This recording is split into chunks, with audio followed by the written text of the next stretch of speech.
אזור הערווה הנשי עובר מהפך כלל עולמי. נשים מחפשות פתרונות לבעיות שלא מדברים עליהן בדרך כלל. בעיות שהס מלהזכיר, בעיות שיש עליהן טאבו. הטרנד הבא בעולם הפלסטיקה הוא טיפולים לאזור הערווה.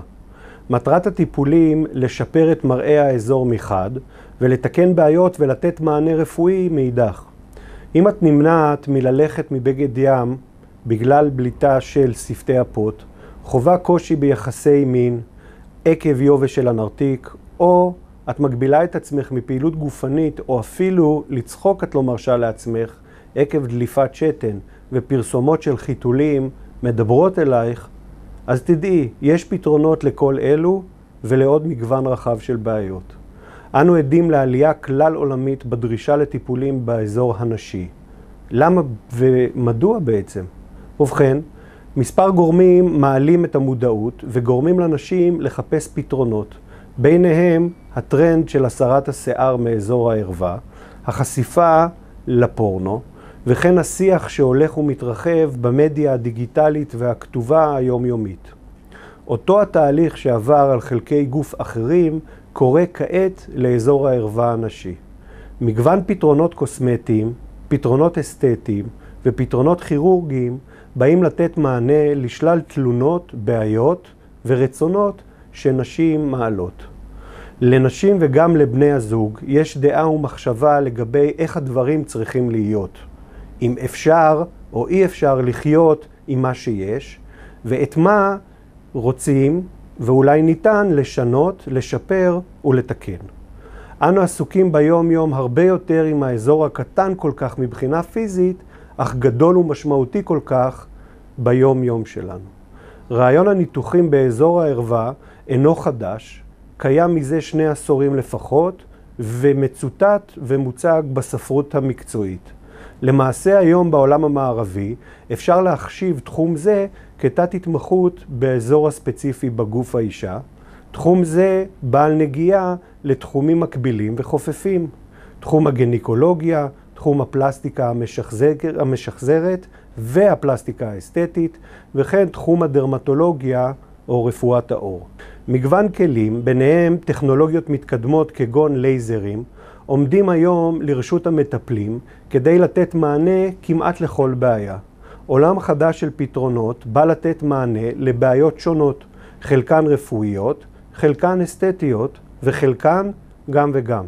החל מהסרת שיער ועיצוב תספורת, כן, תספורת, תשאלו את הקוסמטיקאית שלכם. דרך טיפולים כירורגיים לשיפור המראה, כגון עיצוב שפתי אפות, טיפול בפיגמנטציה וטיפול בדלדול רקמות. טיפול בבעיות לנזקי לידה, כגון טיפול בצלקת האפיסיוטומיה, שפתי אפות כאשר נוצר שסע בהן, התרחבות הנרתיק ויובש בנרתיק. וכן טיפולים רפואיים כגון טיפול לבריחת שתן במאמץ, צניחה של רצפת האגן, מומים מולדים ועוד. כדי לתת מענה לקר רחב כל כך של בעיות, ישנם פתרונות טכנולוגיים מגוונים, כגון פילינג כימי או פילינג על ידי לייזר, טיפולי לייזר להצרת הנרתיק, טיפולי לייזר לטיפול ביובש הנרתיק, כמו גם טיפולי לייזר לטיפול ושיפור בריחת שתן במאמץ, בעיקר בדרגות הקלות.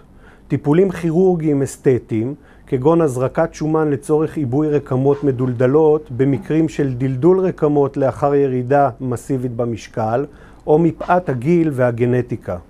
שאיבת שומן עודף מאזור הפוביס ועוד. כמובן שטיפולים כירורגיים באים במקרים רבים למגוון של בעיות שהן רפואיות, כגון מומים מולדים, מומים לאחר לידות מרובות או לידות טראומטיות, בריחת שתן במאמץ, בעיקר בדרגות הקשות, וצניחה ורפיון של רצפת האגן, שחזור קרום הבתולין ועוד.